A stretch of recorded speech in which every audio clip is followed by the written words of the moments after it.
Gaza శాంతి మండలిలో సభ్యులుగా చేరాలని వివిధ దేశాధినేతలను కోరుతున్న అమెరికా అధ్యక్షుడు డొనాల్డ్ ట్రంప్ రష్యా అధినేత వ్లాదిమిర్ పుతిన్కు ఆహ్వానం పంపారు. తమ అధ్యక్షుడికి దౌత్య మార్గాల్లో ఆహ్వానం అందిందని దానిని పరిశీలిస్తున్నట్లు క్రెమ్లిన్ ప్రతినిధి దిమిత్రీ పెస్కోవ్ తెలిపారు.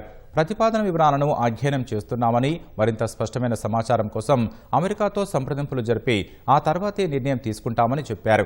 అటు ఇజ్రాయెల్ ప్రధాని నెతన్యాహు, ఐరోపా సమాఖ్య అధ్యక్షురాలు ఉర్సులా వాన్ డెర్ లెనియన్కు కూడా ట్రంప్ ఆహ్వానాలు అందాయి. థాయిలాండ్కు ట్రంప్ సందేశం పంపారు. ఇప్పటికే భారత ప్రధాని నరేంద్ర మోదీని ట్రంప్ ఆహ్వానించారు.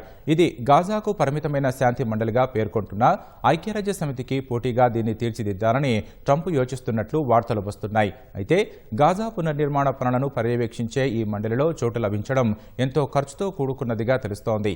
ఇందులో చేరే దేశం దాదాపు 9,000 కోట్ల రూపాయలు కట్టాలని, అప్పుడే శాశ్వత సభ్యత్వం దొరుకుతుందని అమెరికా అధికారులు చెబుతున్నారు.